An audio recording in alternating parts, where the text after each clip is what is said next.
Hello, good afternoon, and welcome to Career Interactive's webinar about the recent Tier 2 changes that have been tabled by MAC. Thank you very much for joining us this afternoon. I hope to make this as brief and also as humorous as possible on something that could be some quite severe changes for 2016. So what I'm going to do is, first of all, just introduce who we are and what we do. So we are Career Interactive. We are a career coaching service for international students. We believe we are the leading service in the UK. So we were very proud to be able to submit evidence on your behalf to MAC, and we strongly were against many of the changes that have been tabled. Unfortunately, many of these changes looks like they're going to come to pass. So first of all, what I want to stress is that these are merely suggested changes. They are not law already. I know that we've had a lot of emails come through from our viewers on our newsletter, and we haven't answered many of these changes. First of all, for one main reason, we are not registered immigration lawyers, so we merely provide information and advice. Please feel free to ask any questions. However, I'm going to try and go through try and answer your questions at the end. So if you can just be patient, just type them up on the YouTube bar and I'll try and answer as many as I can. Some I may be able to, some I may not, so please just be patient. So let us move on to the slides. Just going to take you through this. So, recent Tier 2 changes. What's it all about? So first of all, hello. It's good to see you all. I love this picture. It couldn't be any more multicultural if they tried. Very ethnic. And you can see the solitary white person in the middle. No offence to any white people out there. I just love these photos.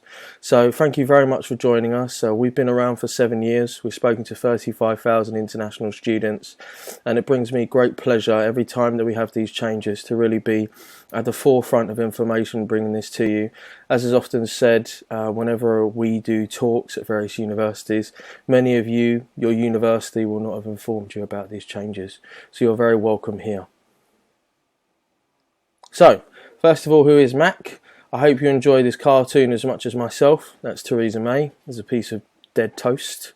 So what happened was MAC is informed as a non-governmental body, which is a kind of bringing together of major economics professors across the UK, and they provide non-governmental advice to the government body. However, I have to be very clear, their agenda is delivered by the Conservative government. So what the Conservative government asked MAC to do is quite simply look at ways to reduce net migration. So I'll repeat that again, to reduce net migration through the Tier 2 route. So therefore, however impartial MAC choose to be, they still have to table proposals in which to reduce net migration, not change, not figure out if the program is working or the system needs to be changed, but merely make the numbers go down. So, what's it all about? It's all about Tier 2. I really like this photo. So if you're anything like many of our clients, many students that we speak to, you probably feel like this young lady here, like you're tearing your hair out as you're trying to find an employer who will sponsor you. You go through the interview process, it's all looking really great, and then they ask you that question, you say, can you work in the UK? And you say, well, no, I can't. And they say, oh, look, terribly sorry, we're going to have to move on to the next person. So this is all about Tier 2. Many international students are really struggling to get a Tier 2 in the first place. They're struggling to be sponsored to get work. And what MAC really looked at doing was, in essence, and they have been very vocal about this in their report, it's 292 pages. You can download and read it for yourself if you need something to help to put you to sleep at night, is ways to stop non-EU migrants coming to this country for work. It's quite simple, really, and they're trying to use money to upskill the UK labour force. Now, this ignores, several major macroeconomic factors like we don't have the skills, we need the staff, we don't have the people. Needless to say, all of this doesn't particularly matter because that is what MAC has chosen to do.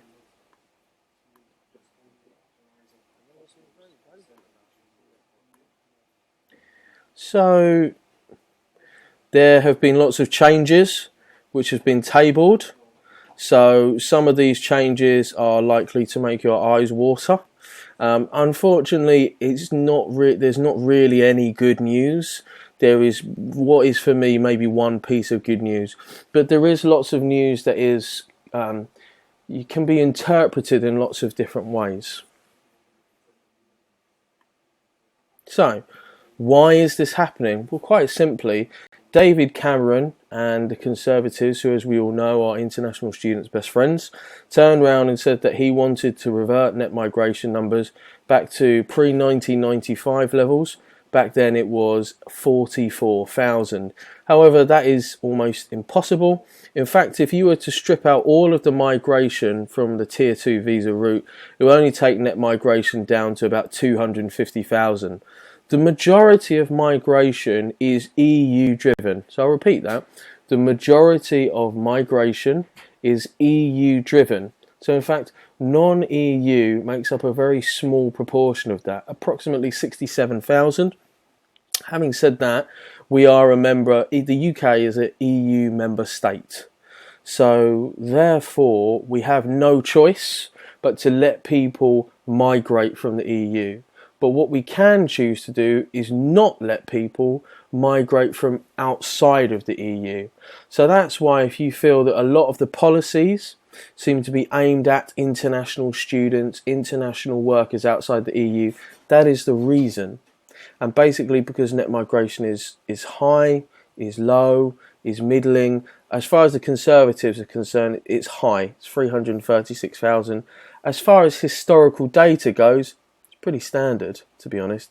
It's been going up slowly, but the numbers have not changed significantly over time. Now, what is the first changes? Now, this is something really that you should pay great concern to. Now, first change is the salary thresholds.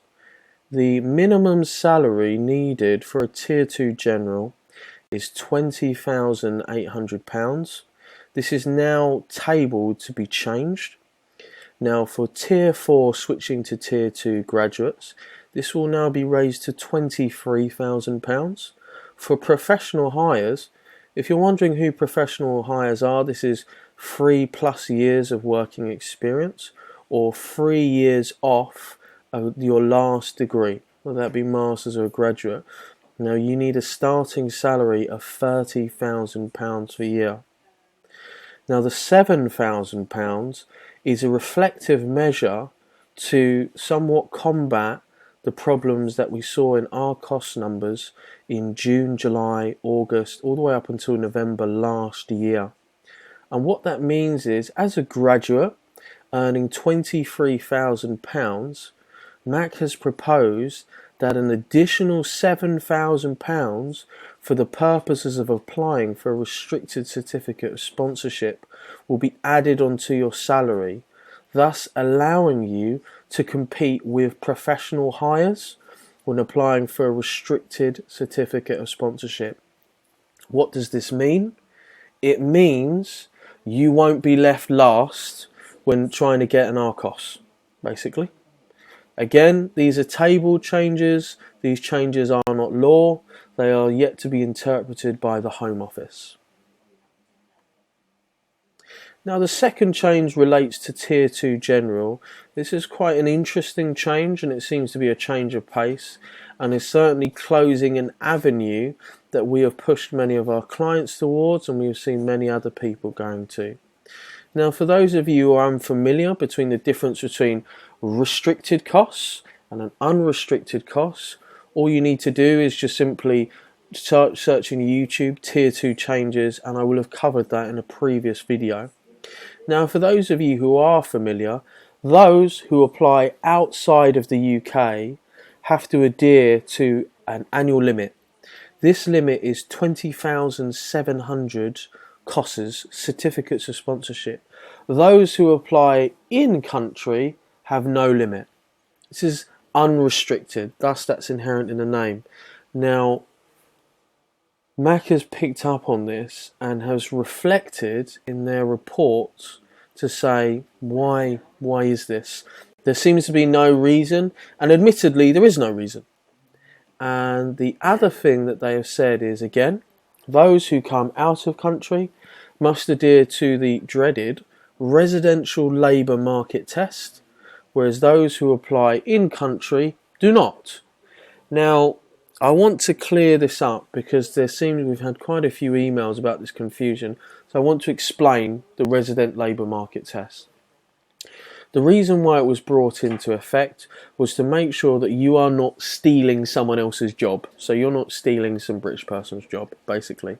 However, most of you as graduates will be taking highly skilled positions that in fact cannot be filled anywhere else. Now, what a company needs to do if it's an out of country, it needs to advertise for 28 days for a universal job match, which is through Department of Work and Pensions, and one other recognised job website. However, even if a residential labour market test is brought in line with in-country applications, because we've had a lot of emails about this, what does this mean? So I'll give you an example.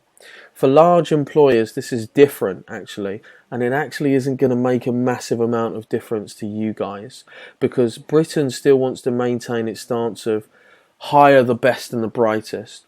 All a company needs to do is to visit 3 universities to advertise, and to advertise on 2 milk round based graduate job sites. Now, this is the vast proportion of Times Top 100 companies, so if you're applying for a big company, this shouldn't affect you as an in-country applicant. Now, 1 or 2 other noteworthy things was the fact that there will be no change into how Tier 2 is administered. There were some conversations about whether we should reduce the list. There's about 4,000 jobs which are covered under Tier 2. And the government thought possibly we could change how many jobs there are, cut it down. But what Max said, this begins a kind of debate about who is more important. Is a dancer more important than a writer, than an accountant, than an IT specialist? This is a winners and losers concept. And this is something that Mac has ignored and said they will not change. Another minor point is about SOL, which is the shortage occupation list. What Mac has said is there is a concept called sunsetting. What sunsetting means is that after a fixed period of time, a job that is on the shortage occupation list will be taken off and maybe make space for a new job, or there will be some sort of review. It's been decided there will be no sunsetting. And I think that this is a very practical thing to do, because of course, if the only reason a job should come off is if the shortages have been fulfilled.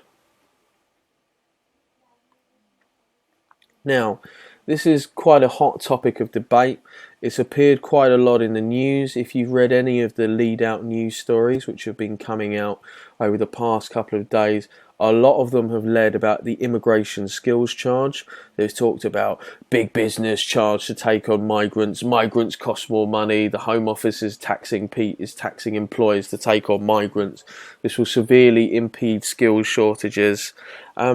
First of all, anybody who says that the immigration skills charge is £500, £1,000, £2,000, they don't know. So this number is yet to be defined by the Treasury Service. There are 3 figures that have been tabled. Remember, the Treasury does not have to follow what Max says. It can choose another arbitrary number, or it can choose not to have the immigration skills charge.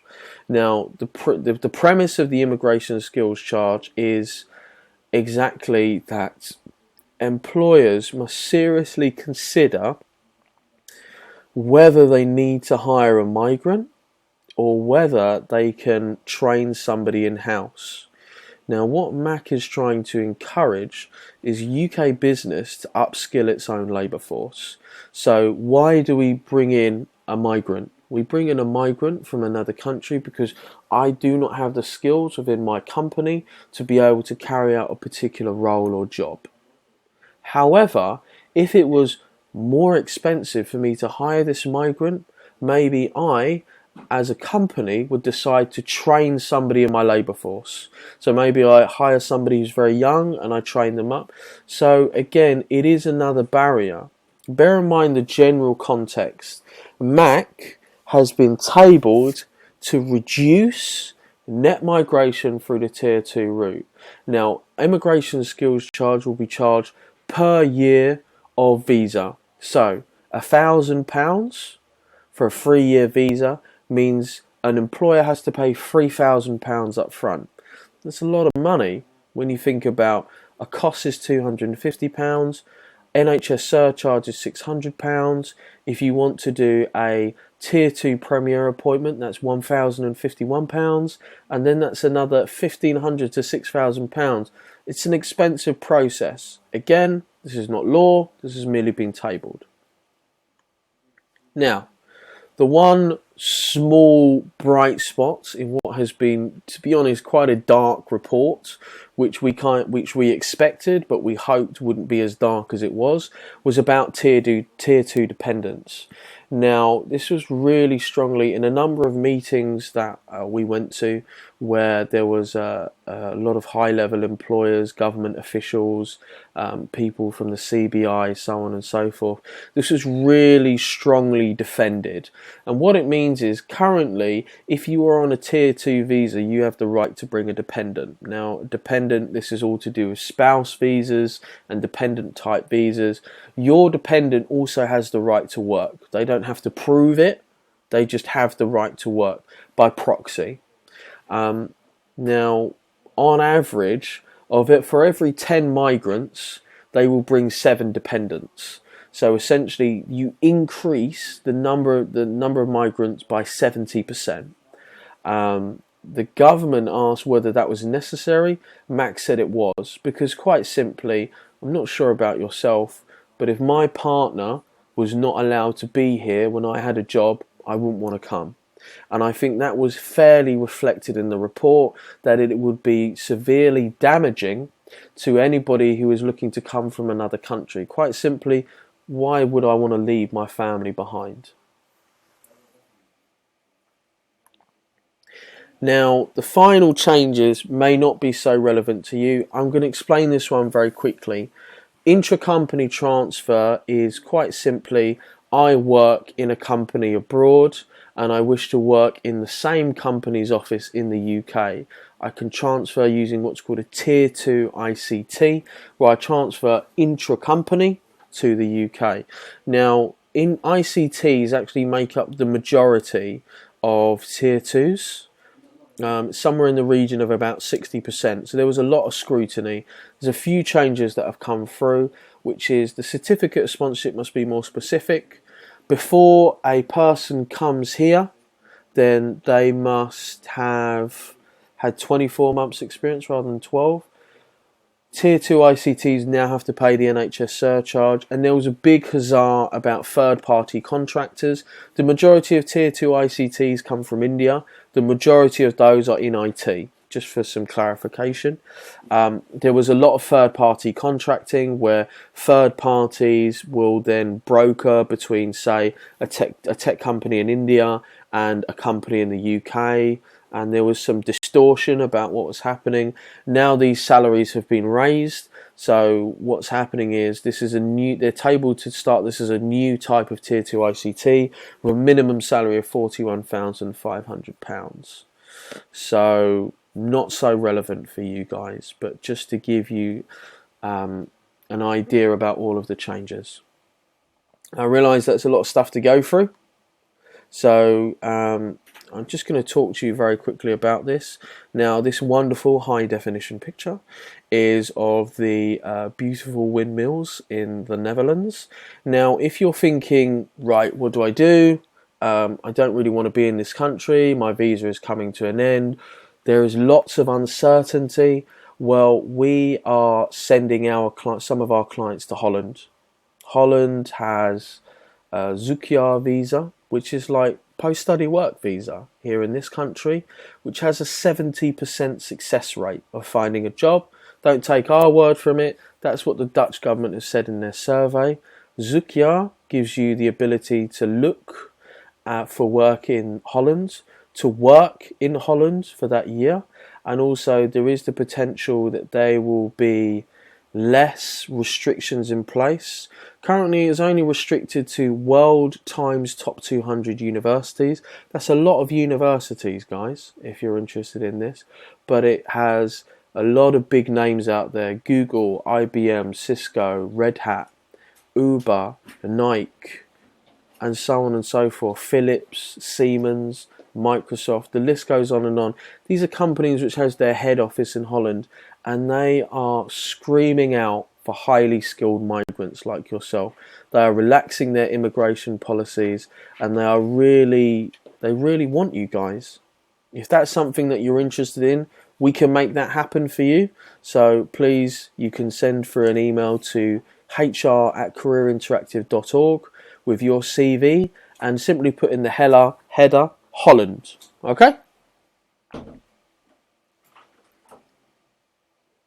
Now, I know I can see some questions coming up. I'll try and get to those.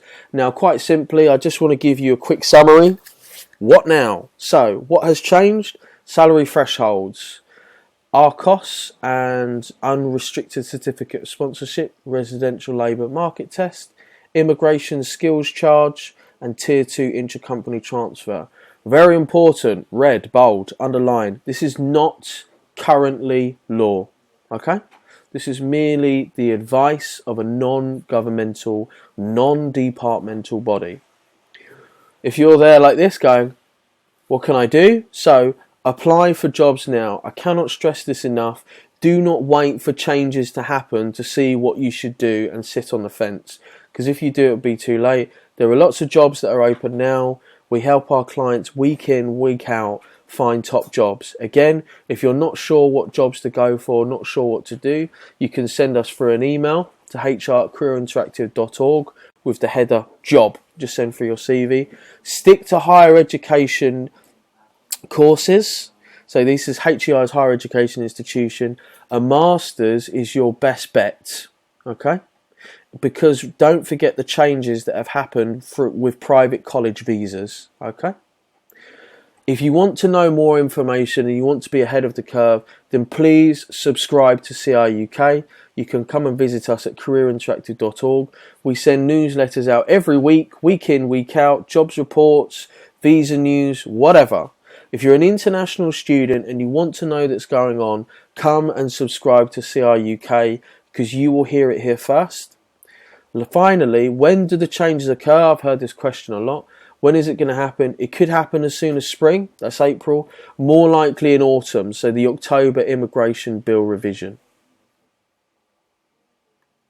So, any questions, anything going on, anything you want to speak to us about, send us an email, okay? So if you're sitting there, you didn't want to ask a question on YouTube, you're wondering about what job to do, you're a bit afraid, you're hesitant, you just need some advice and some support, send us an email. We can't help you if you don't speak out. Just send an email with your CV to hr@careerinteractive.org. Okay, guys? So I'm going to try and answer your questions as best as I can. As I said, Career Interactive are not registered immigration advisors. I am not an immigration lawyer, so I'll do the best that I can. So, Saeed, hello. In your professional opinion, when this year might these changes be introduced? Thanks. Okay, as I said, Saeed, could be this spring, could be in autumn. Yeah. So, next question. Do you think the changes will affect those with an offer now for autumn 2016 job start? This is applying for a switch from a tier 4 S9 1994 able. I don't think so, is my honest opinion. I think what I would say is the Home Office can introduce changes very quickly. Where it affects big business, they're likely to respond in kind. So if they see changes occurring, they could pull your start date forward, or they could delay it. But I don't think it will affect you if you have an offer for this autumn, is purely my opinion. Do I have to apply for a tier 4 to tier 2 switch from inside the UK? I can do that from outside the UK. Thanks. Oh, you're very welcome. So in terms of your question, right, if you are a graduate watching this video or a current student, you can apply in country if you have completed your course of studies at a UK higher education institution and your start date is within 3 months of the end of your visa. Okay? So I'll say that again. You can apply for an in-country visa if you have completed a course from a UK higher education institution, which is bachelor's or master's, and your start date is within 3 months of your visa end date. If you need to know any more clarification, please speak to your employer. Saeed, another question. How does the residential labour market test affect an offer if I was offered a grad offer during the end of my placement with a company?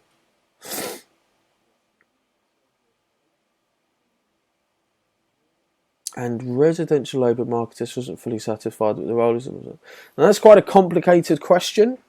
I think this is something that you need to ask EDF. So, as I said, these are merely what I'm reflecting to you as the Home Office guidelines.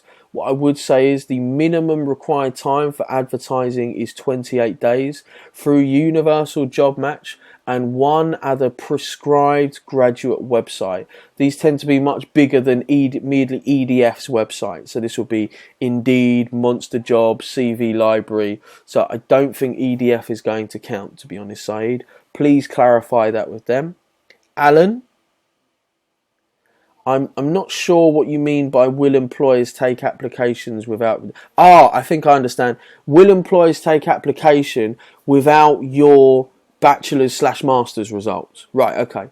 So, first of all, last year, what happened was, for master's students, when there was all these problems with restricted costs, they did actually take applications without final results.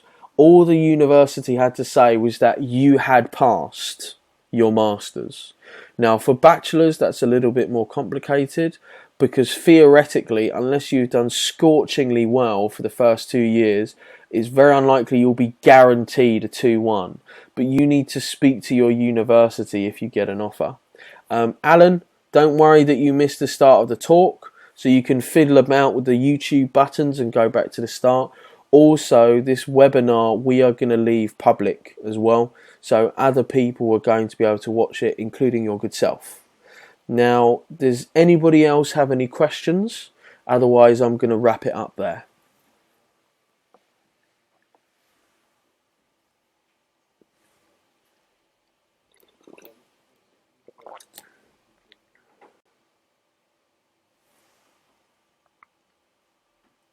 Just give it a bit more time, as I know we might have some lag.